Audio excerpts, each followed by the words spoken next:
समझ जाइए और बुक से आपने कितना फॉलो किया है हमें, वो आज पता चल जाएगा। ठीक है, मैं क्वेश्चन पढ़ूंगी और आप लोगों ने मुझे आंसर करना है। चलिए, क्वेश्चन नंबर 1 है।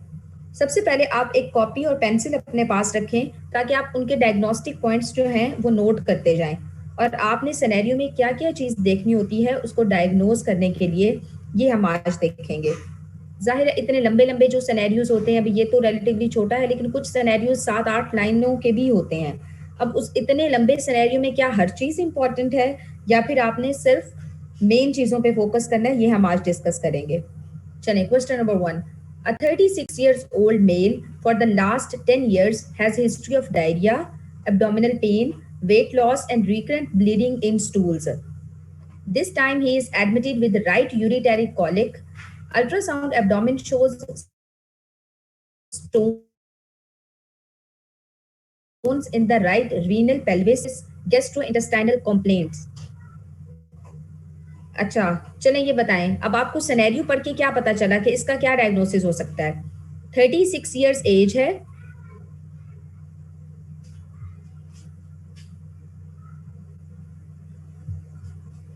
36 ईयर्स एज है, लास्ट 10 ईयर्स से उसको मसला है, मतलब क्रॉनिक डिजीज है उसको। अब मसला किस चीज का है उसको? हिस्ट्री है डायरिया की, एब्डोमिनल पेन, वेट लॉस और रिकरेंट ब्लीडिंग।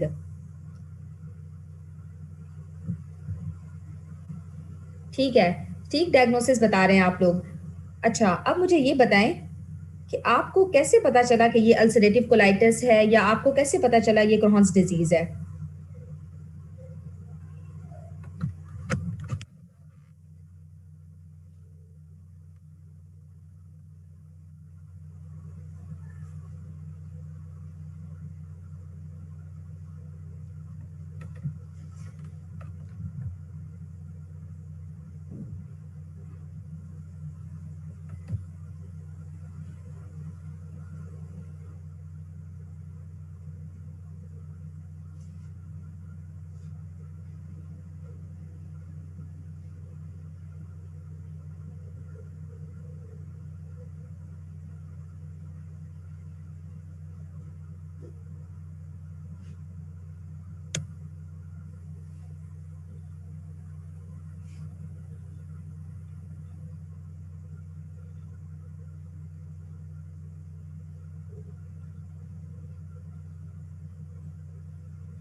अच्छा, चलिए ठीक है। अब हम देखते हैं कि इसमें क्या क्या डायग्नोस्टिक पॉइंट्स हैं। सबसे पहले एज 36 ईयर्स, ताकि हमने एक और डायरिया का कॉज पढ़ा है, छोटे बच्चों में होता है। अब 36 ईयर एज पे सीलिक तो नहीं हो सकती कि हम सोचें कि उसको सीलिक हो सकती है, इतने लंबे अरसे के लिए डायरिया है, तो वो एक्सक्लूड होगी हमारे पास। उसके बाद है लास्ट 10 ईयर्स से उसको मसला है, मतलब कोई उसको क्रॉनिक डिजीज चल रही है। अब क्रॉनिक डिजीज में क्या क्या हो रहा है, उसको 3 चीजें हो रही हैं, डायरिया है, अब्डोमिनल पेन है और वेट लॉस है। ठीक है, और डायरिया किस तरह का है? ब्लड इन स्टूल्स है। अब यहाँ से डायरिया, अब्डोमिनल पेन और वेट लॉस और लास्ट 10 ईयर्स, यहाँ से हमें पता चल गया कि ये इन्फ्लेमेटोरी बाउल डिजीज है। अब आईबीडी में हमारे पास फर्दर दो डिजीजेस आती हैं, अल्सरेटिव कोलाइटिस और क्रोहन्स डिजीज है। अब हमने इन दोनों में कैसे डिफरेंशिएट करना है? अब इस टाइम पेशेंट प्रेजेंट किया है विद राइट यूरिटरी कॉलिक, मतलब राइट साइडेड इशू है उसको, और अल्ट्रासाउंड पे हमें स्टोन्स मिले हैं। अब आप मुझे ये बताएं कि स्टोन्स की जो एसोसिएशन है वो अल्सरेटिव कोलाइटिस के साथ ज्यादा है या क्रोहन्स डिजीज के साथ ज्यादा है? क्रोहन्स में, एग्जैक्टली स्टोन्स की एसोसिएशन जो है वो क्रोहन्स में है, और अब उसने हमें प्रेजेंट भी स्टोन के साथ ही किया है, तो लाइकली डायग्नोसिस क्या होगा? क्रोहन्स डिजीज। स्टोन कैसे? बच्चे, ये जो एक्स्ट्रा इंटेस्टाइनल मैनिफेस्टेशन की डायग्राम बनी हुई है डेविडसन में, ये आप वहां पे जाके देखें, वहां पे उन्होंने बताया हुआ है कि स्टोन्स किस में ज्यादा कॉमन होते हैं, और जो बाकी है extra intestinal manifestation ulcerative colitis की क्या है।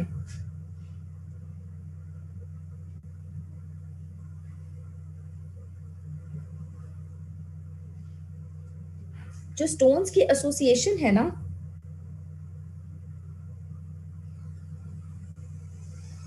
वो हमारे पास क्रोहन्स डिजीज के साथ है।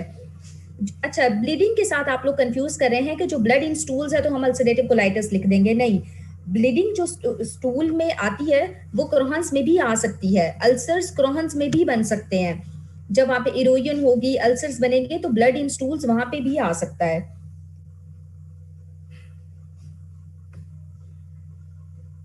अच्छा, अब उन्होंने पूछा है कि what type of renal stone he likely to have, तो अब कौन से स्टोन्स क्रोहन डिजीज में ज्यादा कॉमन होते हैं?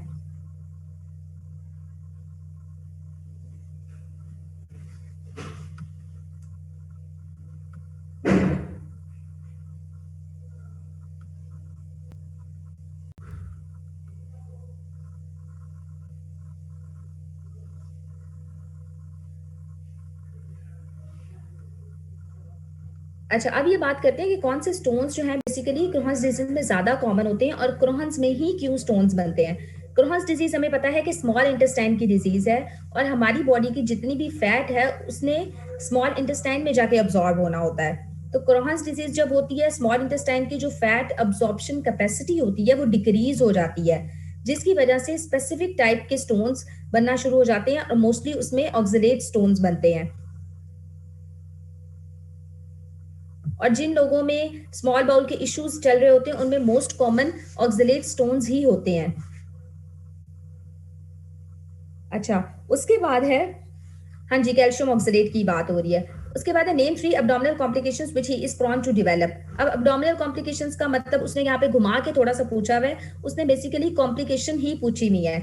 अब जाहिर है एब्डोमिन की डिजीज है, एब्डोमिनल कॉम्प्लिकेशंस ही मोस्टली जो है वो ज्यादा होती हैं। जो एक्स्ट्रा इंटेस्टाइनल मैनिफेस्टेशंस हैं वो तो सेपरेटली पूछी होती हैं, उसका एक्स्ट्रा इंटेस्टाइनल का वर्ड ही पूछा होता है। जब जनरली भी कॉम्प्लिकेशंस पूछी हो तो आपने डिजीज की कॉम्प्लिकेशंस लिखनी है। तो चलें, अब मुझे ये बताएं कि क्रोहन्स डिजीज की कॉम्प्लिकेशंस क्या क्या हैं।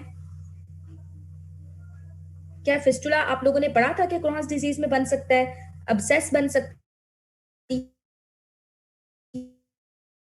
है, स्ट्रक्चर बन सकता है और मेगाकोलोन भी बन सकती है ना क्रोहन्स डिजीज में। मेगाकोलोन लिखते हैं क्रोहन्स डिजीज में? नहीं, क्यों नहीं लिख सकते? यस, एग्जैक्टली, नहीं लिख सकते क्योंकि उसकी एसोसिएशन जो है वो अल्सरेटिव कोलाइटिस के साथ है।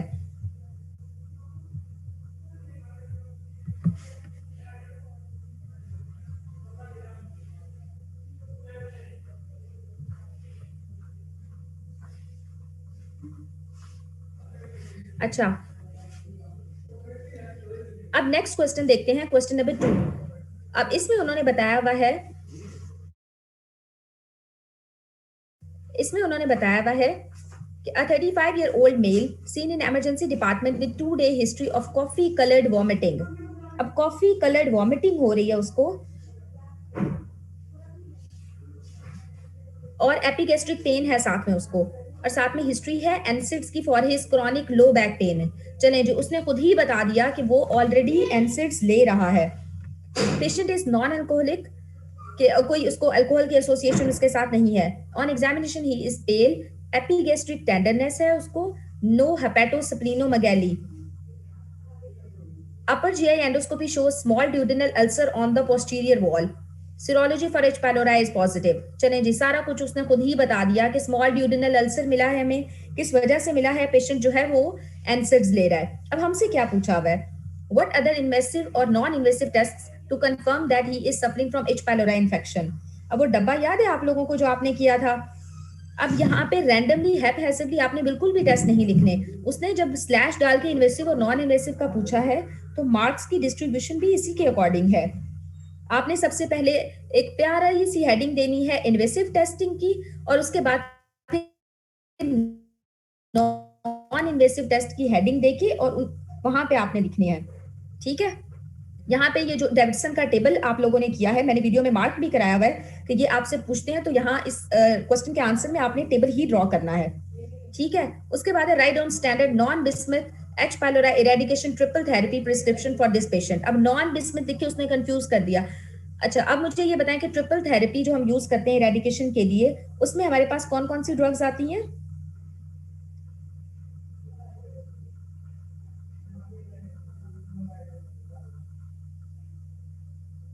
हाँ जी, कैप से याद रखना है आपने।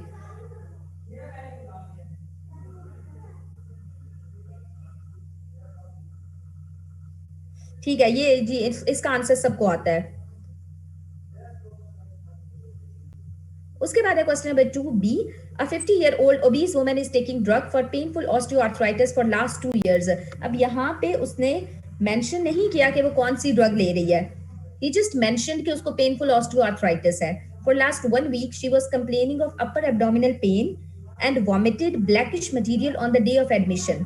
On examination, she was not looking pale. Her pulse and blood pressure was normal. Her liver was normal and spleen was not enlarged. अब लिवर स्प्लीन का उसने इसलिए बताया कि उसको एसोफेजियल वेरिसिस वगैरह का इशू नहीं है, क्योंकि उसमें भी ब्लीडिंग हो जाती है। ये आप लिवर वाले चैप्टर में डिटेल में पढ़ेंगे। 50 ईयर ओल्ड और ओबीज है, ठीक है। अब सेकंड जो हमारा पॉइंट है जिसपे हमें फोकस करने की जरूरत है वो है पेनफुल ऑस्टियोआर्थराइटिस। ये हमें क्लू दे रहा है कि ऑस्टियोआर्थराइटिस है बंदी को, तो एनसिड्स ले रही होगी, ठीक है। लास्ट 1 वीक से उसने कहा है कि अपर एब्डोमिनल पेन होती है उसको और ब्लैकिश मटेरियल की वॉमिटिंग होती है। एग्जामिनेशन पे पेन नहीं लग रही, इसका क्या मतलब है कि डिजीज जो है अभी सेवेरिटी की तरफ मूव नहीं की। हाँ जी, ये हमारे पास अपर जीआई ब्लीड का केस है। और एनसिड्स का है तो फिर हम यूं कहेंगे कि एनसिड्स जो हैं वो कॉज कर रहे हैं गैस्ट्राइटिस, और फिर गैस्ट्राइटिस जो है वो फिर further peptic ulcer disease cause कर रहा है, और उसकी वजह से पेशेंट जो है ब्लैकिश मटेरियल की वॉमिटिंग हो रही है उसको। हाँ जी बिल्कुल। उसके बाद इन्वेस्टिगेशन पूछी हुई है, तो इन्वेस्टिगेशन अल्सर में कौन सी कराते हैं?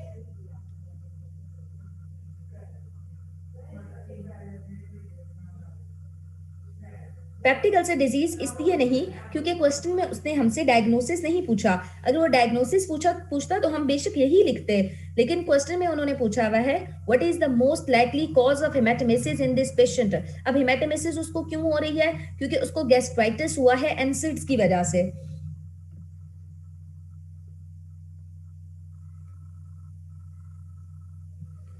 आप अगर डायरेक्ट आंसर लिख देते हैं तब भी आपका आंसर ठीक होगा, लेकिन आपने एक बहुत ही प्रिसाइज आंसर लिखना होता है। तो आपने पूरा कंप्लीट आंसर लिखना है that NSAID induced gastritis leading to ulcer formation. अगर सिंपल पेप्टिक अल्सर डिजीज भी लिख देते हैं या गैस्ट्रिक अल्सर लिख देते हैं तो आपका फिर भी आंसर ठीक होगा, लेकिन आपने कंप्लीट आंसर लिखना है। एग्जामिनर को पता होना चाहिए कि उसने जो पेनफुल ऑस्टियोआर्थराइटिस वाला पॉइंट दिया है आपने उसको पिक कर लिया है, ठीक है। उसके बाद हमारे पास नेक्स्ट क्वेश्चन है A 40-year-old male with a history of recurrent epigastric pain that occurs after meals presents in medical emergency with massive hematemesis।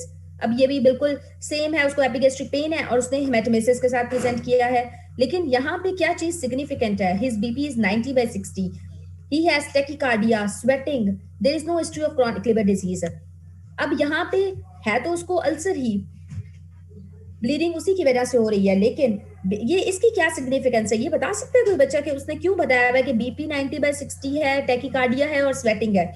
अगर वो ये नाम भी बताता डायग्नोस तो हमने तब भी कर लिया था। यस एग्जैक्टली, बिल्कुल सही कहा है तुबा ने। यहाँ पे उसने हमें डिजीज सेवेरिटी बताने की कोशिश की है कि अगर उसका बीपी 90/60 है तो बंदा शॉक में जा रहा है, उसको वेरी सीवियर डिजीज है, उसका ब्लड लॉस जो है वो बहुत ज्यादा हो चुका है। अब इस चीज का हमें डायग्नोसिस में क्या फायदा होगा? डायग्नोसिस हम साथ में मेंशन कर देंगे कि बंदा शॉक में जा रहा है, ठीक है। और मैनेजमेंट फिर हमारी कहाँ से स्टार्ट होगी? मैनेजमेंट में सबसे पहले एंडोस्कोपी करा लेंगे या हम हिस्ट्री लेना शुरू कर देंगे। एक बंदा आया हमारे पास, शॉक में है, टेकिकार्डिया है, स्वेटिंग हो रही है उसको, तो क्या हम सबसे पहले उसकी हिस्ट्री लेंगे या उसको एंडोस्कोपी कहेंगे? नहीं जी आप एंडोस्कोपी करा के आए फिर हम आपका ट्रीटमेंट स्टार्ट करेंगे। फर्स्ट स्टेप ऑफ मैनेजमेंट हमारा क्या होगा?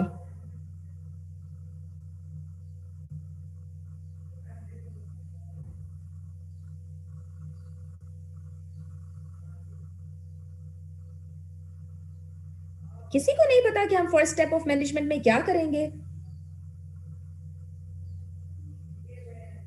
आवाज आ रही है सबको मेरी?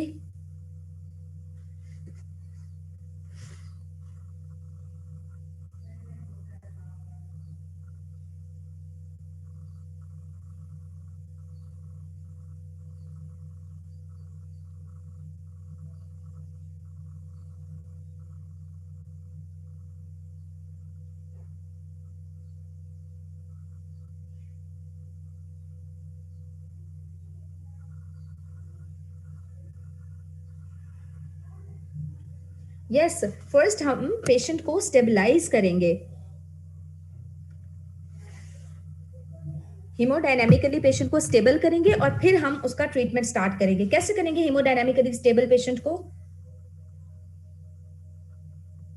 हाँ जी बिल्कुल, आईवी लाइन मेंटेन करेंगे, उसको आईवी फ्लूइड्स देंगे।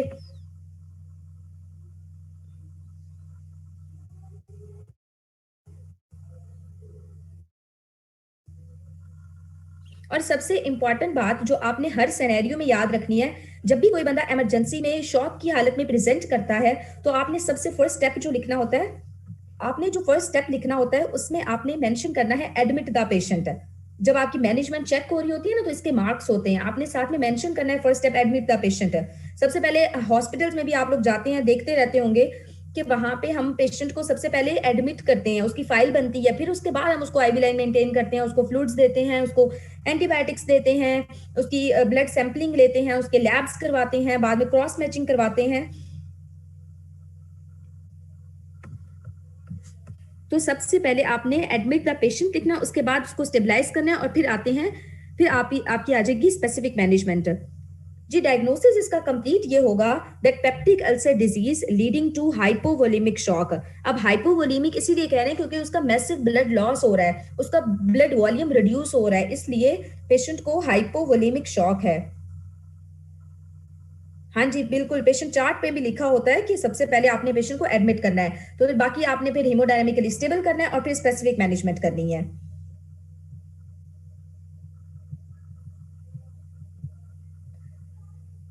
चलें जी, उसके बाद नेक्स्ट क्वेश्चन है, अ 28 years old woman,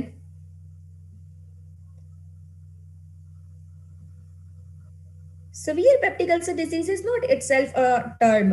सेवेरिटी आप कॉम्प्लिकेशन की बेस पे कहते हो, इसलिए इसको सीवियर पेप्टिक अल्सर डिजीज नहीं लिख सकते। आपने साथ में मेंशन करना है peptic ulcer disease leading to hypovolemic shock that will describe the severity और condition of patient as well. तो इसलिए सिर्फ सीवियर पेप्टिक अल्सर डिजीज लिखना काफी नहीं है, आपने लिखना है peptic ulcer disease leading to hypovolemic shock. हाँ जी, मील के साथ एसोसिएशन है नहीं है उसके पे आप गैस्ट्रिक और ड्यूडेनल में डिफरेंशिएट कर सकते हैं, लेकिन यहाँ पे आपको अगर पेप्टिक अल्सर डिजीज भी लिख देते हैं तो दैट इज एनफ। चलिए, जिनकी जो कंफ्यूजन होगी वो हम बाद में ग्रुप में डिस्कस कर लेंगे, या अगर टाइम बच गया तो हम यहीं पे डिस्कशन कर लेंगे। अभी आप साथ साथ चलें ताकि हम सारे सिनेरियोज जो हैं एटलीस्ट एक दफा कवर कर लें। नेक्स्ट क्वेश्चन है, a 28 years old woman has chronic dyspepsia. There is no history of NSAIDs intake. She has been treated with omeprazole, which gave her temporary relief. On examination, there is mild pallor and epigastric tenderness.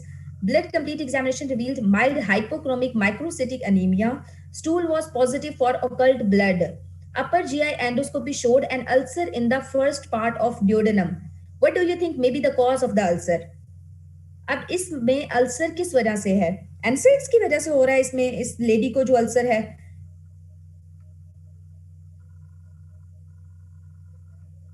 Yes exactly, नहीं, ये H pylori उसने history दी हुई है, there is no history of NSAIDs. No history पे आपने जरूर focus करना है, अकेला एनसेड्स देख के आंसर नहीं लिख देना। यस, उसको हो रहा है एच पाइलोराई की वजह से। हम कंफर्म कैसे करेंगे डायग्नोसिस? वही हमारे पास इन्वेसिव और नॉन इन्वेसिव टेस्टिंग जो अवेलेबल है एच पाइलोराई के लिए, वही टेबल बना देंगे। How will you care her, he just want to ask that how will you manage her, तो आपने इसकी मैनेजमेंट ही लिखनी है, ठीक है। अब नेक्स्ट क्वेश्चन है, अ 50-year-old executive presented with history of episodic epigastric pain for the last many years, ठीक है, with remission। His upper GI endoscopy shows an ulcerated lesion in the lesser curvature of stomach। उसने खुद ही बता दिया कि उसको gastric ulcer है। उसने साथ में पूछ लिया इटियोलॉजी इसकी क्या हो सकती है, और आपने कौन सी बेसिकली इन्वेस्टिगेशंस करनी है to detect the possible etiological factor. और उसके बाद है how would you treat him and how would you like to follow up the patient. चलिए जी, अब बताएं इन्वेस्टिगेशंस कौन कौन सी करेंगे गैस्ट्रिक अल्सर के लिए? वही पुरानी सारी जो हम पढ़ के आए हैं। हाँ जी बिल्कुल, एच पाइलोराई की वजह से हो सकता है, एनसिड्स की वजह से हो सकती है, और ट्रीटमेंट में हम उसकी स्पेसिफिक ट्रीटमेंट की तरफ पहले जनरल ट्रीटमेंट देंगे और उसके बाद फिर हम स्पेसिफिक ट्रीटमेंट देंगे। हाँ जी, राया ने बहुत अच्छा बताया है कि इसके जो कॉजेज पूछे हुए हैं इटियोलॉजिकल फैक्टर, उसमें एंसिड्स हो सकते हैं, एच पाइलोराई हो सकता है, स्ट्रेस हो सकता है, जोलिंगर एलिसन सिंड्रोम हो सकता है। ठीक है,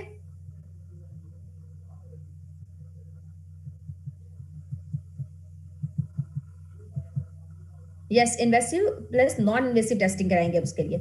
next we have question number 3। A middle-aged lady has presented with a severe burning sensation behind the sternum, along with the regurgitation and feeling of stickiness of food at the level of Zifi sternum. On examination, she is an obese lady with normal physical examination. What is the likely diagnosis? जी doctor साहिबान, अब ये बताएं कि इसका क्या diagnosis है?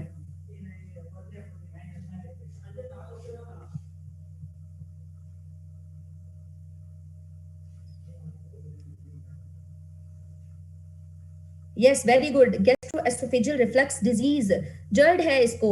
उसने अब यहाँ पे टर्मिनोलॉजीज थोड़ी सी चेंज की हैं। Severe burning sensation behind the sternum लिखा हुआ है, दैट इज हार्ट बर्न। ठीक है, रिगर्जिटेशन और feeling of stickiness of food at the level of xiphisternum. और जो ओबीज लेडी है, इस लेडी में रिस्क फैक्टर जो है, मिडिल एज लेडी है, रिस्क फैक्टर जो है वो ओबेसिटी है। ओबेसिटी की वजह से उसको रिगर्जिटेशन हो रही है और उसको ये वाले सारे सिम्टम्स आ रहे हैं। ठीक है, तो इसमें जो रिस्क फैक्टर है वो ओबेसिटी है, मिडिल एज लेडी है और बाकी उसने सारी सिम्टम्स बताई हुई हैं।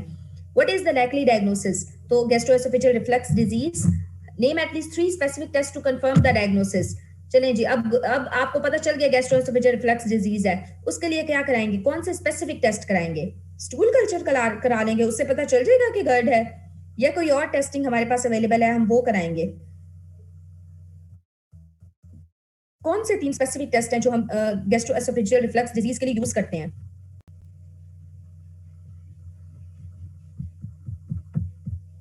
किसी को नहीं आते? किसी ने गर्ड वाला लेक्चर नहीं सुना हुआ, या सुना है तो किसी ने बुक से नहीं पढ़ा अभी तक?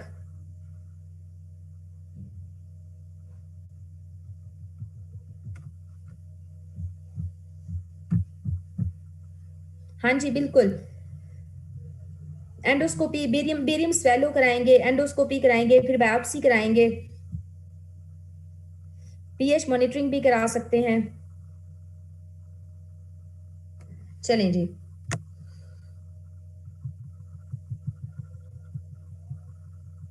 अगर आपको गर्ड का कोई भी सिनेरियो आता है तो वहां पे आपने साइंस और सिम्टम्स के साथ साथ रिस्क फैक्टर भी पिक करना होता है। वो आपको हेल्प करता है डिजीज को इजीली डायग्नोज करने में। जैसे अगर कोई ओबीज है, अगर उसको कोई नाइट में सिम्टम्स ज्यादा आ रहे हैं, या अगर उसको लेटे हुए सिम्टम्स ज्यादा आ रहे हैं, सोते हुए सिम्टम्स ज्यादा आ रहे हैं, अगर वो बैठता है या खड़ा होता है तो सिम्टम्स रिलीफ, वो उसको रिलीफ मिल जाता है। तो ये सारी चीजें पॉइंट आउट करती हैं टुवर्ड्स द गर्ड। तो इसीलिए आपने इनके रिस्क फैक्टर्स जो और इनके जो लाइकली कॉजेज हैं उनको भी जहन में रखना है। नेक्स्ट हमारे पास सिनेरियो है, a 45 year old female presents with a history of loose motion since last 6 month. अब पिछले 6 महीने से उसको लूज मोशंस हैं। अब लूज मोशंस हैं किस तरह के? Stools are bulky pale which float on pan with a frequency of 3 to 4 per day, but no history of any blood or mucus. She also complains of bone pains, generalized weakness भी है उसको, significant weight loss during this period भी होता है उसको। On examination she is pale with edema feet and distended abdomen. सबसे पहले तो मुझे ये बताएं कि इसका क्या डायग्नोसिस है, उसके बाद फिर हम इनिशियल टेस्टिंग की तरफ चलते हैं।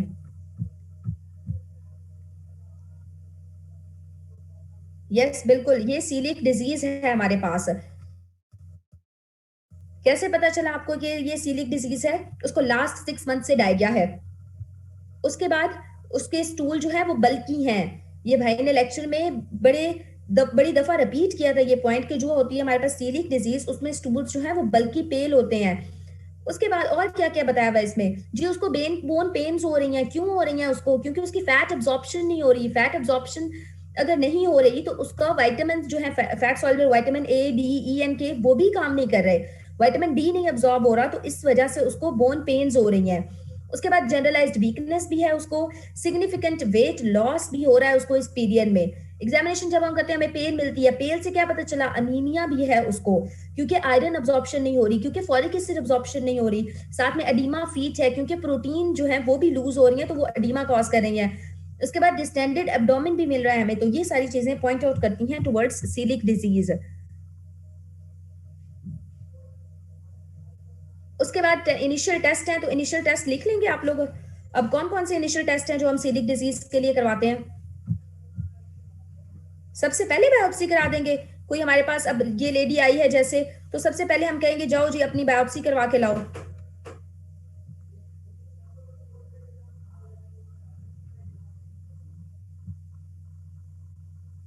हाँ जी, सबसे पहले हम सीबीसी तो उन्होंने करा दिया, उन्हें अनीमिया का पता चल गया, उन्होंने सीबीसी कराया ही है तो उन्हें पता चला है कि पेशेंट को अनीमिया है।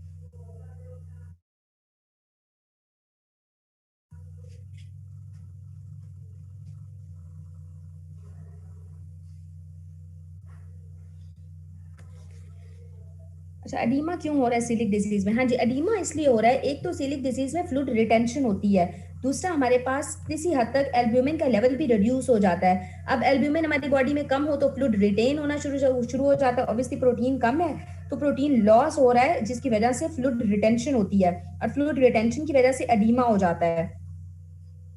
हाँ जी, चलें, टेस्ट तो अब आप लोगों ने बता दिया कि हम क्या करेंगे। ट्रीटमेंट क्या है इसका? सर्जरी करेंगे ट्रीटमेंट में सीलिक डिजीज की।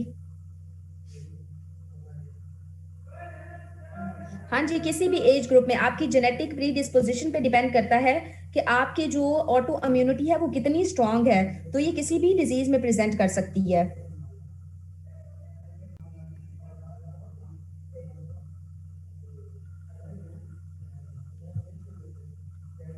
हाँ जी, अभी तो हमने आधा सिनेरियो पढ़ा है, अभी पूरा सिनेरियो पढ़ते हैं फिर देखते हैं इसको कि ये क्रॉन्स क्यों नहीं हो सकती। जी, on detailed inquiry portion B है।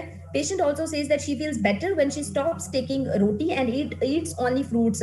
चलिए जी, अब उसने खुद ही बता दिया कि जब वो रोटी खाना बंद कर देती है और सिर्फ फ्रूट्स खाती है तो उसको ये मसला नहीं होता, तो इसीलिए अब हम इसको क्रॉन्स नहीं कह सकते। वेजिटेबल्स और राइस खाती है तब भी वो बिल्कुल ठीक रहती है। What single diagnostic investigation you will perform and what is expected on it? और डाइटरी एडवाइस क्या देंगे? डाइटरी एडवाइस, हाँ जी बिल्कुल, सर लाइफ स्टाइल मॉडिफिकेशन का कहेंगे, विटामिन सप्लीमेंट्स देंगे, ये तो हम कॉम्प्लिकेशन को ट्रीट करने के लिए कहेंगे। जो इसका स्पेसिफिक ट्रीटमेंट है वो हमारे पास ग्लूटेन फ्री डाइट है, और जो स्पेसिफिक टेस्ट है वो एंडोस्कोपी विद बायोप्सी है। सिर्फ बायोप्सी नहीं, एंडोस्कोपी विद बायोप्सी आपने लिखना है, ये है स्पेसिफिक टेस्ट, और gluten free diet is the specific treatment है। लेकिन ट्रीटमेंट में एक लफ्ज लिख के आपने साइड पे नहीं हो जाना, 2 to 3 मार्क्स का ट्रीटमेंट होता है, तो आपने साथ में बाकी सिम्टम्स भी लिखनी है। जैसे विटामिन सप्लीमेंट्स देंगे, अनीमिया है तो उसके लिए आयरन फॉलिक एसिड सप्लीमेंट्स दे सकते हैं। अगर बहुत ज्यादा सीवियर एनीमिया है, ब्लड ट्रांसफ्यूजन की नॉर्मली जरूरत नहीं पड़ती, लेकिन अगर पड़ जाए तो हम उसकी तरफ भी मूव कर जाते हैं। उसके अलावा हम उनको साथ में विटामिन ए देते हैं, अगर बहुत ज्यादा सीवियर डेफिशिएंसी है, मेनली हम विटामिन डी देते हैं। अगर कोई ब्लीडिंग वगैरह की कंप्लेन आ रही है तो विटामिन के दे देते हैं। ठीक है, तो इसके ये हम इस तरह की न्यूट्रिशनल मॉडिफिकेशन करते हैं ताकि उसकी डेली रिक्वायरमेंट जो है वो भी पूरी हो जाए, और जो पेशेंट है अपने सिम्टम्स से बच भी सके। हाँ जी, विटामिन ए भी हम दे सकते हैं, लेकिन विटामिन ए इतनी जल्दी उसकी सिवियरिटी प्रेजेंट नहीं करती, उसकी नॉर्मली जरूरत नहीं पड़ती। साथ में ये आपको पता है कि ये एक ऑटो इम्यून डिजीज है, तो इसलिए इस ऑटो इम्यूनिटी को सप्रेस करने के लिए हम ग्लूकोकॉर्टिकॉइड्स देते हैं। कुछ सर्टेन हमारे पास कुछ इम्यूनो सप्रेसिव एजेंट्स होते हैं, हम वो भी देते हैं। हाँ जी, स्टेरॉइड्स भी देते हैं, वही ग्लूकोकॉर्टिकॉइड्स, तो वो भी हम दे सकते हैं। तो ये आपने कंप्लीट मैनेजमेंट लिखनी है, कंप्लीट ट्रीटमेंट लिखना है, सिर्फ ग्लूटेन फ्री डाइट नहीं लिखना। ठीक है, उसके बाद है next question. A 19-year-old boy has a long history of weight loss, abdominal distension, bloating, recurrent anemia and diarrhea. Calcium is low. Small bowel biopsy reveals blunting and flattening of villi. हाँ जी, उसने खुद ही बता दिया कि लड़का है, उसको weight loss है, abdominal distension है, ब्लॉटिंग है, और हमें विलाई फ्लैट मिल रहे हैं, ये भी सीलिक डिजीज है। ठीक है, नेक्स्ट क्वेश्चन है। A 36-year-old female presents in medical OPD with history of occasional episodes of diarrhea, weight loss and fatigue. Clinical suspicion है जी हमें सीलिक डिजीज की। कौन कौन से एंटीबॉडी टेस्ट कराएंगे, और ये डिजीज एसोसिएशन क्या है सीलिक डिजीज की? जब मैं आपको सीलिक डिजीज मार्क करा रही थी तब मैंने वो टेबल मार्क कराया था कि डायबिटीज मेलाइटिस की एसोसिएशन है, थायराइड डिजीज की एसोसिएशन है सीलिक डिजीज के साथ। तो आपने वो एसोसिएशंस जो हैं वो याद रखनी है। 4-5 एसोसिएशंस याद रख लें, आपके लिए बहुत हैं।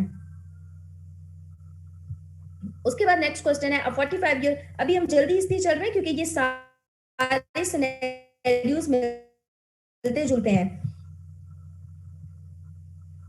उसके बाद है 45 year old male presents with a complaint of chronic diarrhoea for the last 3 months.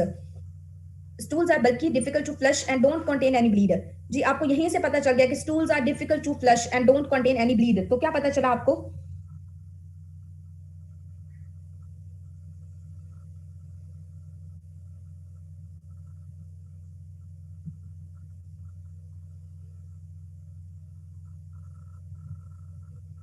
हाँ जी, सीलिक डिजीज है। देयर इज अब साथ में कॉम्प्लिकेशंस की थोड़ी बहुत हिस्ट्री भी दी होती है कि जनरलाइज बॉडी एक्स है, डिफिकल्टी टू क्लाइंब स्टेयर्स है, और साथ में एग्जामिनेशन करते हैं हमें वो पेल मिलता है, काइलोनिकिया मिलता है। काइलोनिकिया बेसिकली स्पून शेप नेल्स होते हैं जो हमें आयरन डेफिशिएंसी एनीमिया में मिल रहे होते हैं। उसके बाद नेक्स्ट क्वेश्चन है 13 year old pale looking boy of small height presented with frequent bulky diarrhoea. अब इसमें भी उसने खुद ही बता दिया बल्की डायरिया है उसको। अब बल्की डायरिया है तो कौन सी डिजीज होगी उसको? बल्कि डायरिया है तो क्या अल्सरेटिव कोलाइटिस होगी? नहीं, सीलिक डिजीज है ये भी। डिफरेंट वर्ड्स यूज कर रहा है, sticky diarrhoea, difficult to flush, bulky diarrhoea. तो ये सारी सीलिक डिजीज के पॉइंट्स हैं तो आपने याद रखने हैं। उसके बाद नेक्स्ट क्वेश्चन है 45 year old male presents with a complaint of chronic diarrhoea for last 3 months. जी स्टूल्स आर बल्की, इसने खुद ही बता दिया है कि स्टूल्स बल्की हैं उसके, और इसमें कोई ब्लड नहीं है। लेकिन अब यहाँ पे उसने आपसे डायग्नोसिस नहीं पूछा, उसने पूछा डिफरेंशियल डायग्नोसिस क्या है। गिव एनी 4, कोई भी 4, कोई तो आपने कोई भी 4 मैल ऑब्जॉर्प्टिव डिजीजेस जो हैं या मैल ऑब्जॉर्प्टिव डिसऑर्डर्स हैं उनके नाम लिख देने हैं। जैसे ट्रॉपिकल सप्रियो हो सकता है, सीलिक डिजीज हो सकती है, विपल्स डिजीज हो सकती है, क्रॉन्स डिजीज हो सकती है। ठीक है, उसके बाद है a 15-year-old unmarried female on maintenance लिवोथायरॉक्सिन।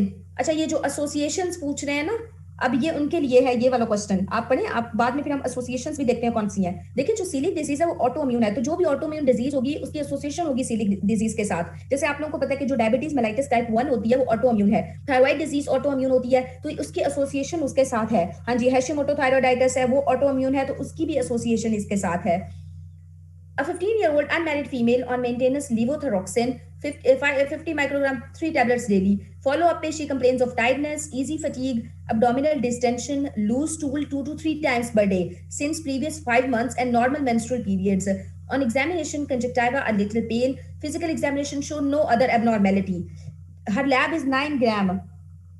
Blood film में हमें अनीमिया मिला है, microcytic hypochromic anaemia, TSH normal है, सीरम आयरन का लेवल लो है, आयरन बाइंडिंग कैपेसिटी ज्यादा है। तो क्या है इसका डायग्नोसिस? 5 मंथ से उसको लूज स्टूल है, साथ में उसको लेवोथायरॉक्सिन दे दिया वो, और मतलब उसको कोई ऑटो इम्यून थायराइड डिजीज भी है। तो ऑटो इम्यून डिजीज और साथ में डायरिया, क्या बनता है ये?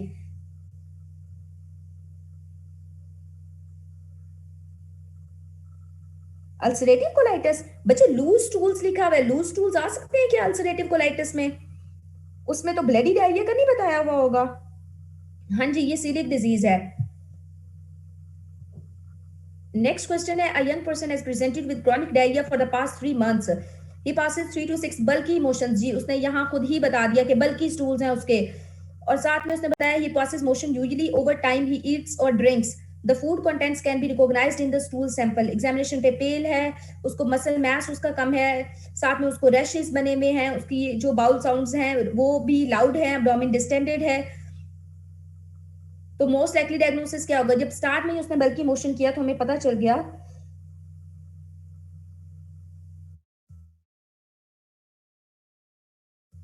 हाँ जी, सेलिक में मोस्टली लूज मोशन होते हैं, स्टिकी जो आपका स्टूल है ना वो स्टिकी बल्कि स्टूल होता है। ठीक है, अच्छा अब ये तो आप लोगों को पता चल गया कि ये हमारे पास सीलिक डिजीज है। यहाँ पे उसने बताया हुआ है कि एग्जामिनेशन पे हमें क्या क्या मिलता है, पेल है वो, there is itchy erythematous papulo vesicular rash on the lower limb extremities. अब ये क्यों बताया हुआ है उसने? ये डर्मा की कॉम्प्लिकेशन क्यों बताई हुई है उसने? रैश, हाँ जी, सीलिक के साथ उसने एसोसिएशन बताई दी है, जो उसकी डर्माटाइटिस हेपेटिफॉर्मिस है, ये उसने उसका बताया हुआ है। तो अगर उसने सिनेरियो में रैश दिया हुआ है, तो आप सिर्फ सीलिक डिजीज लिख देंगे तो आपका ये इनकम्प्लीट डायग्नोसिस होगा। अब आपको साथ में मेंशन करना है that it is coeliac disease associated with dermatitis herpetiformis. ठीक है।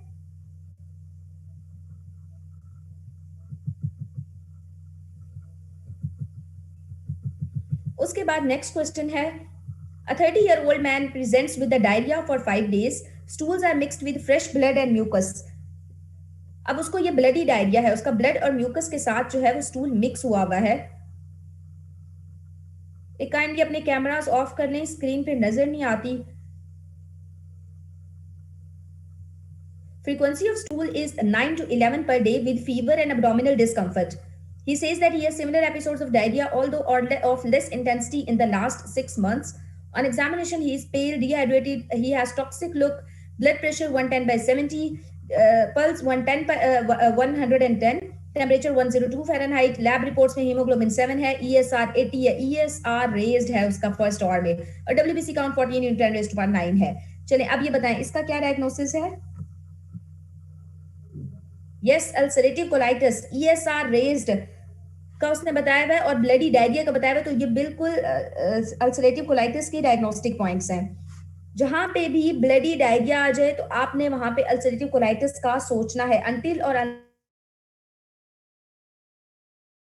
उसने साथ में और कोई एक्सप्लेनेशन दी हुई है। जहां जिस भी जगह पे आपको आता है कि लॉन्ग स्टैंडिंग डायरिया उसको, तो आपके जहन में 3 चीजें आनी चाहिए। अल्सरेटिव कोलाइटिस हो सकता है, क्रॉन्स डिजीज हो सकती है, या फिर उसको सीलिक डिजीज हो सकती है। अगर बल्कि का वर्ड मेंशन कर दे तो सीलिक डिजीज है, अगर ब्लडिक डायरिया का वर्ड मेंशन कर दे और ये अभी रेज उसने बताया हुआ है तो अल्सरेटिव कोलाइटिस है। अगर एफ्टस अल्सर्स का नाम मेंशन कर दे, या अगर इन्वॉल्व करे कि स्मॉल इंटेस्टाइन की जो फीचर्स हैं वो आ रहे हैं, स्मॉल इंटेस्टाइन की इन्वॉल्वमेंट के सिम्टम्स आ रहे हैं, तो हमारे पास जो डायग्नोसिस है वो क्रॉन्स डिजीज होगा। यस, तो ये आपने याद रखना है। अब अगर पेपर में इस तरह का कोई सिनेरियो आता है तो आपने कंफ्यूज नहीं करना। नेक्स्ट हमारे पास क्वेश्चन है, अ 43 years old woman presents to you with 27-day history of watery bloody diarrhea mixed with mucus। इसमें भी ब्लडी डायरिया है और मिक्स हुआ हुआ है म्यूकस के साथ।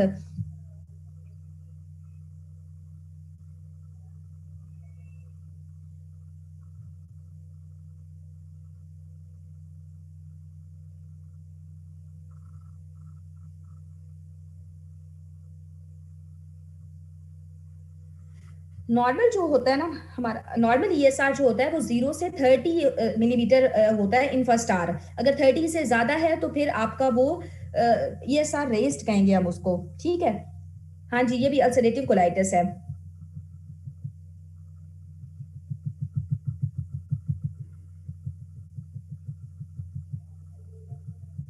उसके बाद नेक्स्ट क्वेश्चन है, an 18-year-old girl presents with chronic diarrhoea and weight loss. जी, अब क्रॉनिक डायरिया आ गया तो आपके जहन में वही 3 चीजें आनी चाहिए कि या तो उसको सीलिक डिजीज है, या उसको क्रॉन्स डिजीज है, या उसको अल्सरेटिव कोलाइटिस है।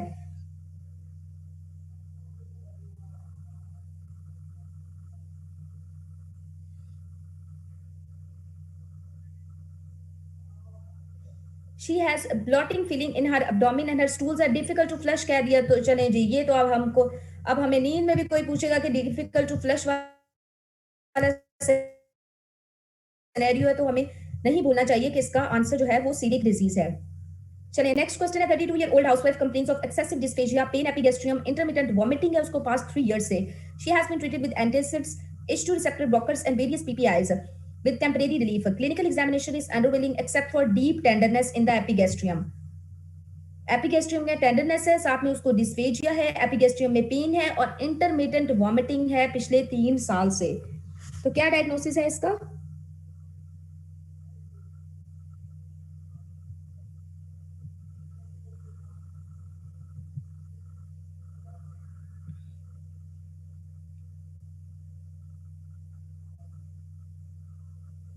हाँ जी, ये सिनेरियो हम स्किप कर गए, जो हमने अभी डिस्कस किया था उसे हम कंप्लीट पढ़ते हैं। ये माउथ अल्सर्स वाला पॉइंट बिल्कुल ठीक बताया आप लोगों ने कि अगर सिनेरियो आप लोगों का सिर्फ यहाँ तक होता कि 18-year-old girl presents with chronic diarrhoea and weight loss, she has bloating feeling in her abdomen, her stools are difficult to flush, सिर्फ यहाँ तक अगर सिनेरियो होता तो तब आप इसको सीलिक डिजीज लिख सकते थे। हाँ जी, मैं वही लास्ट क्वेश्चन हम दोबारा से कर रहे हैं। लेकिन अगर जब उसने साथ में मेंशन कर दिया कि उसको माउथ अल्सर्स भी हैं, तो फिर सिर्फ सीलिक में तो mouth mouth ulcers as such नहीं होते, तो फिर हम क्या सोचेंगे डायग्नोसिस में?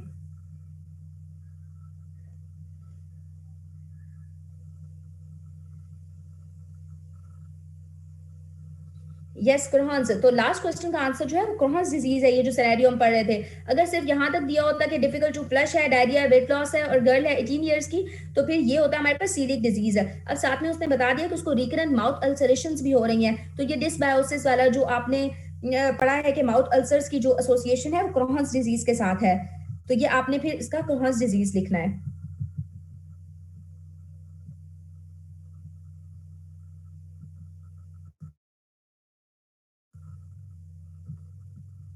चलें, अब नेक्स्ट क्वेश्चन है, इसका बताएं। तो 32-year-old housewife complains of excessive, उसको डिस्पेजिया है, एपिगेस्ट्रियम पेन, एपिगेस्ट्रियम है, इंटरमिटेंट वॉमिटिंग है, और पीपीआईज उसने बहुत ले लिए, रिसेप्टर ब्रोकस भी ले लिए, लेकिन कोई उसको परमानेंट फायदा नहीं हुआ।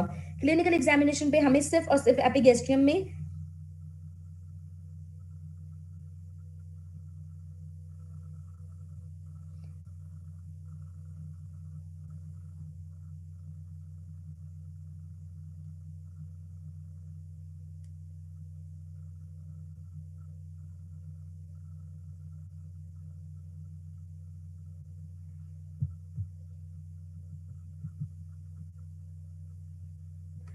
जो ये वाला सिनेरियो है ना, इस पे अभी आप लोग कंफ्यूज ना हो, हम लास्ट में इसे एक दफा दोबारा डिस्कस कर लेंगे, ठीक है? अभी हम बाकी कंप्लीट करते हैं।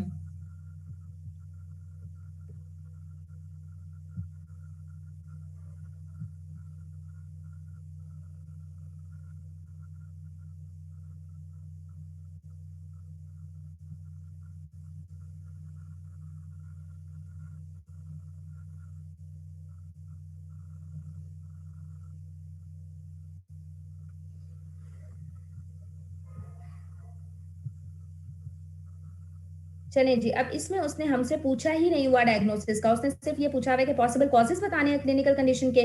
तो जी क्या क्या कॉजेस हो सकते हैं? अगर कोई भी हमारे पास प्रेजेंट करता है पेशेंट डिस्फेजिया के साथ, पेन एपिगेस्ट्रियम के साथ और इंटरमिटेंट वॉमिटिंग के साथ, तो क्या हो सकता है उसको? एक तो पेप्टिकल से डिजीज हो सकती है जी, बिल्कुल बिल्कुल। साथ में और क्या हो सकता है?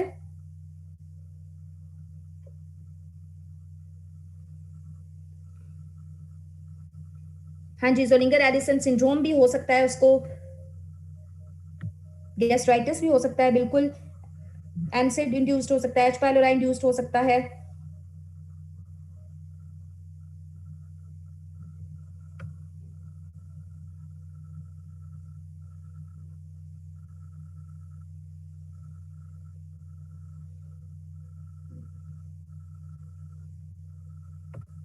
ये डॉक्टर नम्रा को बता दें आप। अच्छा चलें, जो गर्ड है ना, वो कभी भी यूं नहीं होता कि अगर उसमें पेशेंट बार बार ट्रीटमेंट ले रहा है तब भी नहीं ठीक हो रहा। गर्ड में हमारे पास हार्ट बर्न के साथ पेशेंट आएगा, साथ में उसमें बताया होगा कि उसको जो है रिगर्जिटेशन के सिम्टम्स आ रहे हैं। यहाँ पे उन्होंने डिस्फेजिया का बताया हुआ है, पेन एपिगेस्ट्रियम को बताया हुआ है, इंटरमिटेंट वॉमिटिंग। गर्ड में इंटरमिटेंट वॉमिटिंग तो नहीं पढ़ा ना हमने?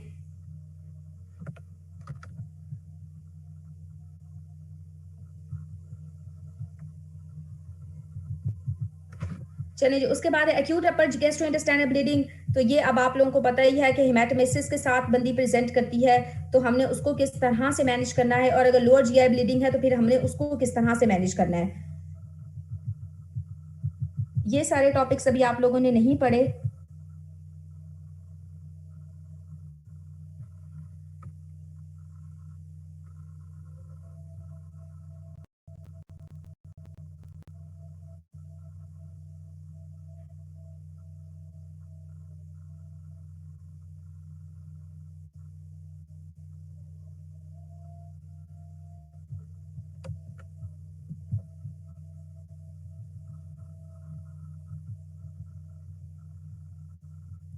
चलिए जी, उसके बाद है अ 52 years old man is admitted for the workup of chronic diarrhea।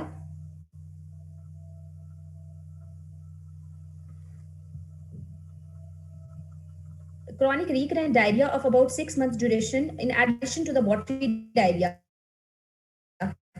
He also has recurrent wheezing of the chest for which inhalers have been prescribed. He is noted to have a bluish red rash over the face and necklace area. He also has complaints of pain, right hypochondrium. On ultrasound examination, his liver is found to have multiple rounded space occupying lesions.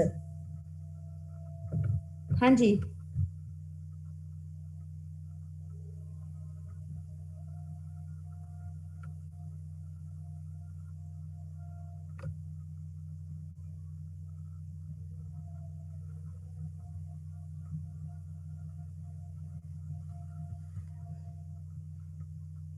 अब इसका answer कौन बताएगा?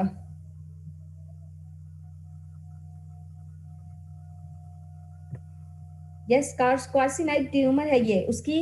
अब हमें liver में मिल रही है. Ultrasound जब हमने कराया तो हमें लिवर में multiple rounded space occupying lesions मिल रहे हैं. क्यों? क्योंकि हेपेटिक मेटास्टेसिस हो गई है उसकी.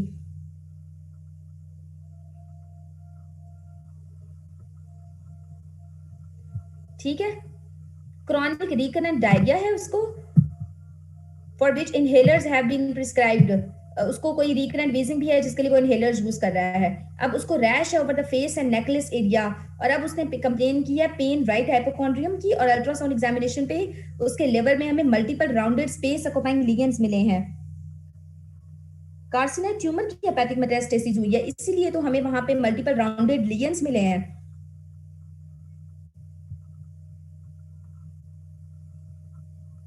उसके बाद नेक्स्ट है 70 years old lady helping her grandson in green grocery shop attended medical outpatient department with complaint of nausea. जब 70 years old lady है उसको nausea हो रहा है, abdominal distension है और vomiting है, in which she had noted food eaten 24 hours previously. On examination she was dehydrated. Succession splash was elicited 4 hours after food intake.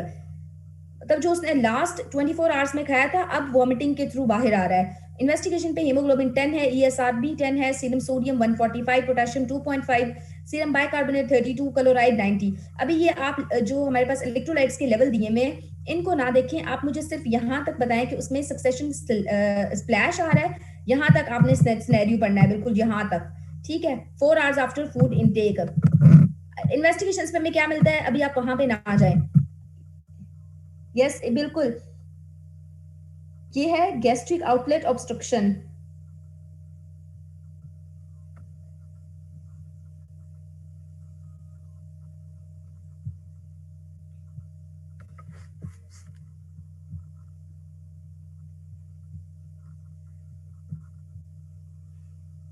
हाँ जी, हम स्लोली ही डिस्कस करते हैं.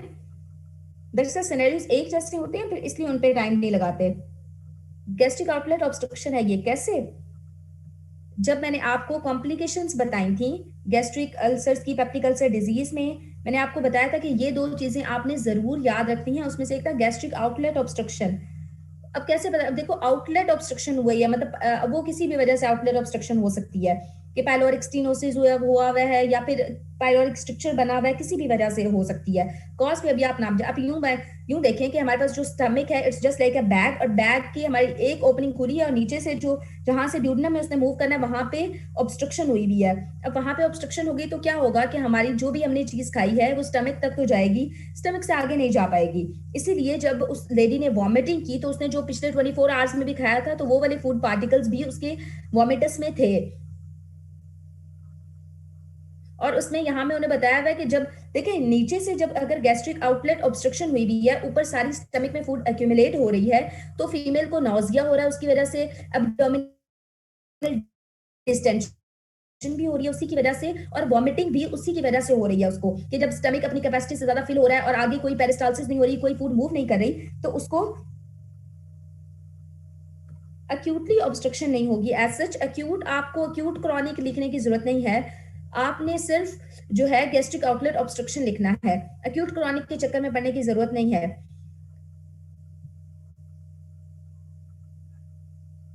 अच्छा, उसमें अब यहाँ पे जो लैब्स बताई हुई है, वो आपने बिल्कुल भी जो है यहाँ पे देखने की जरूरत नहीं है, क्योंकि गैस्ट्रिक आउटलेट ऑब्स्ट्रक्शन के साथ हमारे पास इलेक्ट्रोलाइट इम्बैलेंस भी हो रहा होता है। अब इलेक्ट्रोलाइट इम्बैलेंस को आपने किस तरह से मेंशन करना है कि उसको जो है एसिडीमिया हो रहा है, एल्कोलोसिस हो रहा है, या उसमें हाइपोक्रीमिया हो रहा है, हाइपरकलीमिया हो रहा है, तो ये चीजें जब आप रीनल वाला चैप्टर पढ़ेंगे और आप हर चीज के इंडिविजुअल लेवल पढ़ेंगे तो आपको खुद ही आ जाएंगी। अगर हम ये अभी स्टार्ट करेंगे तो अभी आपको कुछ समझ नहीं आएगी।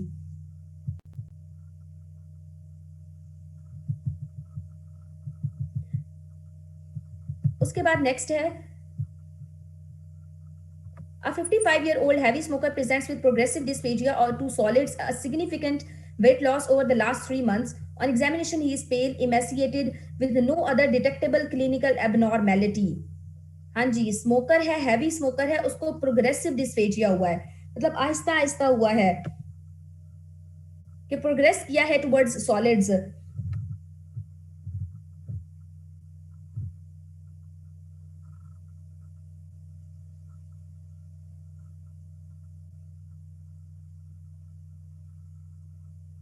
जी बिल्कुल, एसोफेजियल कार्सिनोमा हो सकता है। उसने हमसे डायग्नोसिस पूछा है, मोस्ट लाइकली पॉसिबिलिटीज, एक तो एसोफेजियल कार्सिनोमा हो सकता है, और क्या हो सकता है, एसोफेजियल स्ट्रक्चर हो सकता है। जी बिल्कुल, स्मोकर है तो और डिस्फेजिया है, तो फिर हमें एसोफेजियल कार्सिनोमा इसका ये की तरफ जाएंगे। ठीक है, एकलेजिया में ये क्यों नहीं है, ये हम एकलेजिया का सिनेरियो डिस्कस करते हैं, फिर हम डिफरेंशिएट करेंगे कि ये क्यों नहीं है। अभी आप सिर्फ ये देखें कि प्रोग्रेसिव डिस्फेजिया टू सॉलिड्स और स्मोकर है। हाँ जी, कार्सिनोमा ऑफ कार्डिया भी हो सकता है, लेकिन वो एक रेयर कंडीशन है, तो आपने वो एंड में लिखनी है। सबसे पहले आपने एसोफेजियल कार्सिनोमा लिखना है, हमेशा मोस्ट कॉमन चीजें जो हैं वो पहले लिखते हैं। उसके बाद है, 38-year-old barber presents to the emergency with hematemesis. On examination, he is pale with pulse rate 110 and BP 90/60. ठीक है, बार्बर ने प्रेजेंट किया जी हेमाटोमेसिस के साथ। अब हमें उसका पल्स रेट 110 मिला है। नॉर्मल पल्स कितनी होती है, 72, 72, 73 इतनी होती है। अब 110 है, मतलब उसका पल्स रेट बहुत ज्यादा है। ब्लड प्रेशर नॉर्मल कितना होता है, 120/80। अब यहाँ पे 90/60 है, तो मतलब उसको जो उसका ब्लड प्रेशर है वो भी लो है और उसको टेकिकार्डिया हो रहा है। तो फिर और हेमाटोमेसिस के साथ प्रेजेंट किया, तो it is a case of upper GI bleed. Exactly, अब उन्होंने हमसे पूछा है कि फॉर मोस्ट लाइकली कॉजेज क्या होते हैं। अब अपर जीआई ब्लीड किस किस वजह से हो सकती है, पेप्टिक अल्सर की वजह से हो सकती है, वेरिसिस की वजह से हो सकती है, अगर इरोसिव एसोफेजाइटिस है, कोई कोरोसिव इनटेक है, उसकी वजह से भी हो सकती है। क्रॉनिक लिवर डिजीज में एसोफेजियल वेरिसिस बन जाती हैं, वो भी ब्लीड कर सकती हैं। पोर्टल हाइपरटेंशन में भी हो सकती है, गैस्ट्रिक कार्सिनोमा में भी हो सकती है। मेलरी सिंड्रोम में, मेलरी टीयर में भी ब्लीडिंग होती है, लेकिन उसमें इतनी ज्यादा ब्लीडिंग नहीं होती, क्योंकि उसमें वो जस्ट एक ट्रांसवर्स टीयर होता है, वो थ्रू एंड थ्रू टीयर नहीं होता कि बहुत ज्यादा ब्लीडिंग हो। वहां पे पेशेंट शॉक में नहीं जाता है सच।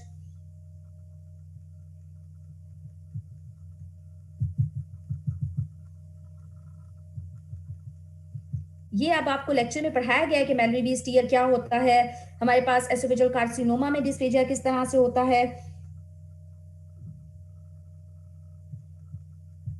चलें, उसके बाद नेक्स्ट क्वेश्चन है, a 24-year-old policeman presents with bloody diarrhea accompanied by colic for the last 2 months along with low grade fever and some weight loss। जी, ब्लडी डायरिया उसको, साथ में कोलिक की पेन होती है उसको, और लो ग्रेड फीवर भी है, वेट लॉस भी है। क्लिनिकल एग्जामिनेशन पे क्लबिंग मिली है हमें, पैलर मिला है, deep tenderness over the left lower abdomen मिली है हमें। तो ये clubbing, pallor, deep tenderness over the left lower abdomen और ब्लडी डायरिया, यस, ये अल्सरेटिव कोलाइटिस के डायग्नोस्टिक पॉइंट्स हैं। जब भी ब्लडी डायरिया होगा, साथ में उसमें क्लबिंग होगी, पैलर होगा और डीप टेंडरनेस होगी लेफ्ट लोअर एब्डोमेन में, तो ये वाली जो पॉइंट्स हैं ये हमेशा अल्सरेटिव कोलाइटिस की तरफ लेके जाते हैं। उसके बाद है, 55-year-old man presents with history of diarrhea containing blood and abdominal pain for 3 months। जी, 3 महीने से उसको डायरिया है और साथ में abdominal पेन है। उसमें he also reports low grade fever and weight loss। Examination revealed a temperature of 99 Fahrenheit and some abdominal tenderness। जी, टेम्परेचर भी उसका 99 है, abdominal tenderness भी है उसको। जी बिल्कुल, अब इसमें उसने हमसे डायग्नोसिस की बजाय डिफरेंशियल डायग्नोसिस पूछे हुए हैं। तो हिस्ट्री है जब डायरिया की कंटेनिंग ब्लड, तो कौन कौन से डिफरेंशियल डायग्नोसिस हो सकते हैं, एक तो अल्सरेटिव कोलाइटिस और क्रॉस डिजीज भी हो सकती है। साथ में जी फीवर है, वेट लॉस है और टेंडरनेस भी है। फीवर और टेंडरनेस पॉइंट आउट करते हैं कि कोई ना कोई इन्फेक्शन भी हो सकता है उसको, तो हम एबेबिक डिसेंट्री भी सोच सकते हैं।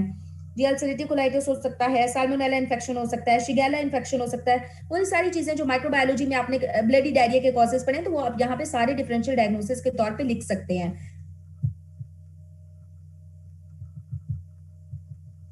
उसके बाद है, a 45 year old man presents with pain epigastrium off and on for last 10 years. पिछले 10 साल से जी पेन है उसको एपिगैस्ट्रियम में।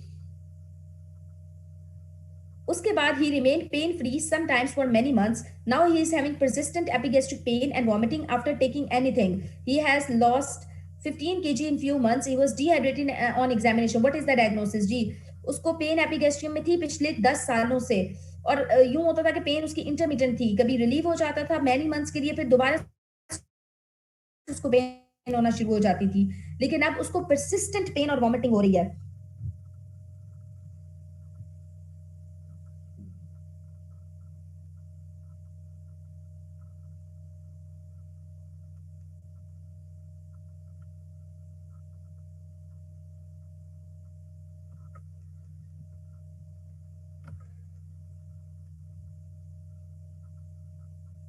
हाँ जी, बिल्कुल, ये गैस्ट्रिक कार्सिनोमा है, क्योंकि उसने 15 किलो वेट लूज़ किया है, साथ में उसको पेन है एपिगैस्ट्रियम में।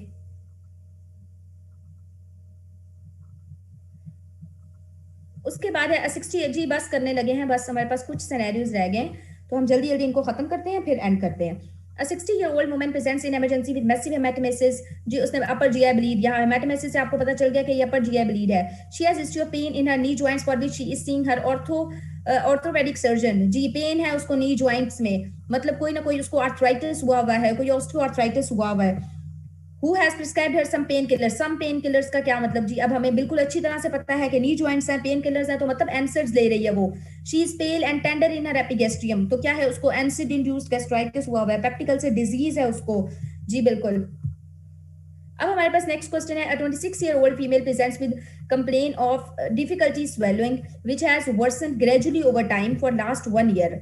जो डिफिकल्टी स्वेलिंग या डिस्फेजिया एक ही बात है, तो उसको डिस्फेजिया हुआ है, और ये ग्रेजुअल डिस्फेजिया है, लास्ट 1 ईयर से ग्रेजुअली इंक्रीज कर रहा है उसका डिस्फेजिया। साथ में उसने हिस्ट्री दी है, she gives history of feeling as a food gets stuck in her mid chest. She notices the swelling difficulty is worse for liquids. जी, ये उसने अब मेंशन कर दिया, वर्स फॉर लिक्विड्स, तो ये अब क्या है, क्या कार्सिनोमा में होती है वर्स फॉर लिक्विड्स फर्स्ट? जी बिल्कुल, शाबाश, वेरी गुड।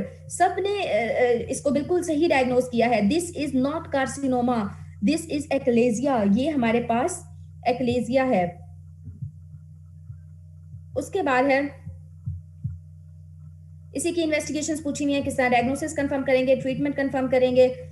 ठीक है, उसके बाद हमारे पास नेक्स्ट क्वेश्चन है, 75 year old man is brought to you with progressive difficulty in swelling specially solids. अब यहाँ पे उसने मेंशन कर दिया कि उसको डिफिकल्टी इन स्वेलिंग है, डिस्पेजिया है, लेकिन सॉलिड्स के लिए। साथ में उसमें हिस्ट्री है क्रॉनिक रिट्रोस्टर्नल पेन की preceding dyspepsia. On examination the man looks emaciated and pale. जी, अब ये इतना वेग सा सिनेरियो, हमें कुछ नहीं पता चल रहा, सिर्फ उसने डिस्फेजिया का बताया हुआ, कोई वेट लॉस नहीं बताया हुआ, कोई उसने जो और हमें कोई क्लिनिकल फीचर नहीं बताया हुआ, और साथ में पूछा हुआ नेम 3 पॉसिबल डायग्नोसिस।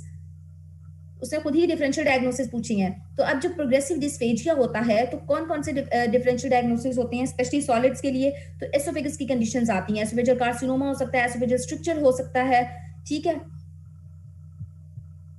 साथ में हम एक्लेसिया भी लिख सकते हैं, क्योंकि उसमें होता तो उसमें भी सॉलिड्स के लिए तो होता ही है ना, लेकिन हाँ ये है उसमें कि उसमें पहले लिक्विड्स के लिए होता है। अब नेक्स्ट सिनेरियो है, अ 35 year old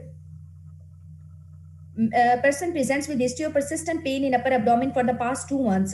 There is no history of previous illness and he denies taking any medicine. जी, उसको हिस्ट्री है अपर एब्डोमेन में परसिस्टेंट पेन के पिछले 2 महीनों से, ठीक है? उसने कोई हिस्ट्री नहीं दी हमारी, कोई प्रीवियस इलनेस की, कोई प्रीवियस मेडिकेशन इनटेक की, कोई हिस्ट्री नहीं है। His father died of a tumour in abdomen in his mid 40s।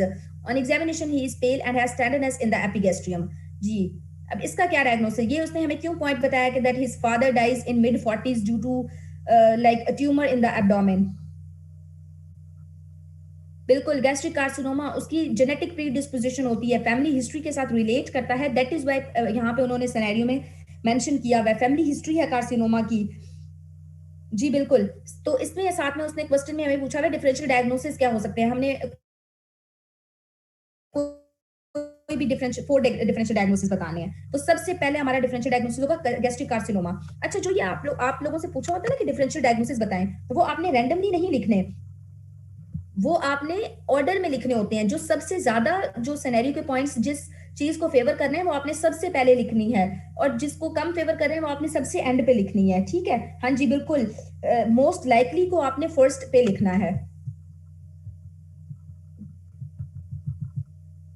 उसके बाद जी ये नेक्स्ट सिनेरियोस अभी आपने नहीं पढ़े तो हमने अभी ये नहीं करने। उसके बाद है हमारे पास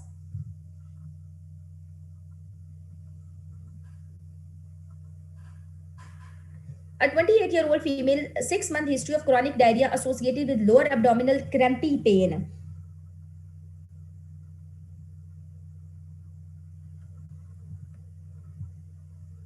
Or lower abdominal crampy pain and fever. The stool contains mucus and blood. On examination, she is pale and mild tenderness over the abdomen. हेपेटोस्प्लिनोमेगाली नहीं है। इन्वेस्टिगेशन पे हीमोग्लोबिन 9.5 है जी। क्रॉनिक डायरिया है associated with lower abdominal crampy pain and fever. और साथ में उसने हमें क्या बताया, एग्जामिनेशन पे पेल है, माइल्ड टेंडरनेस है, हेपेटोस्प्लिनोमेगाली नहीं है, हीमोग्लोबिन 9 है, टीएलसी 15,000, प्लेटलेट्स 550, ईएसआर 75 जी, ये उसने बताया ईएसआर 75, सीरम एल्ब्यूमिन 2.8 है, एलएफटीज टोटल बिलिरुबिन ये उसने हमें बताया 1 है, एएसटी एएलटी 65 70 है, फॉस्फेट 240 है, अल्ट्रासाउंड पे नॉर्मल मिलता है। ये अब उसने ईएसआर वाला पॉइंट बता दिया, तो ये हमें क्या पता चल गया, ईएसआर रेज्ड है तो फिर क्या होगा जी, बिल्कुल इट इज अल्सरेटिव कोलाइटिस।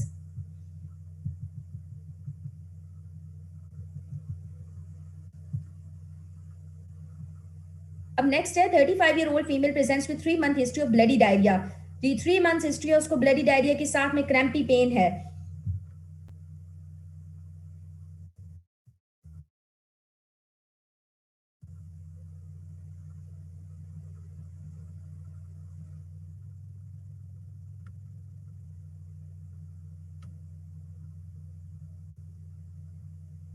जी बिल्कुल, अल्सरेटिव कोलाइटिस। हाँ जी, खत्म हो गया है। जो जाना चाहते हैं वो जा सकते हैं। जो जिसमें कंफ्यूजन थी जिस सिनेरियो में, हम बस अब वो डिस्कस करेंगे।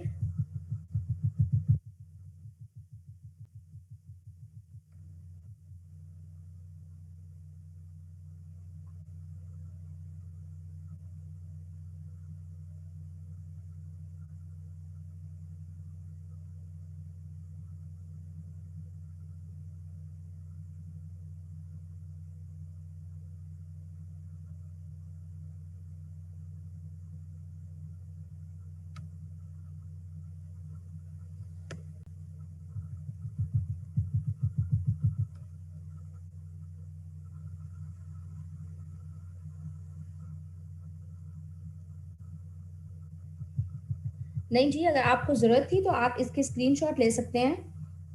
इसमें ये पीडीएफ शेयर करना अलाउड नहीं है, ये हमने जस्ट डिस्कशन पर्पस के लिए बनाया हुआ है।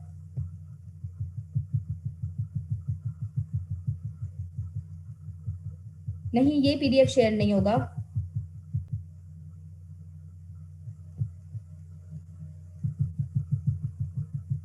कौन सा सिनेरियो नंबर था वो? हाँ जी, कल से छुट्टियां हैं आप लोगों को।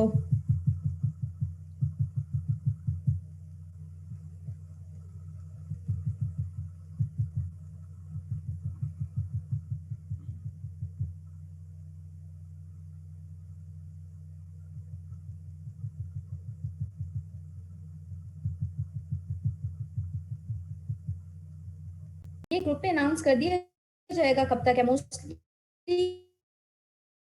आप लोग मोस्ट प्रोबेबली संडे तक, संडे को होगी आपकी क्लास।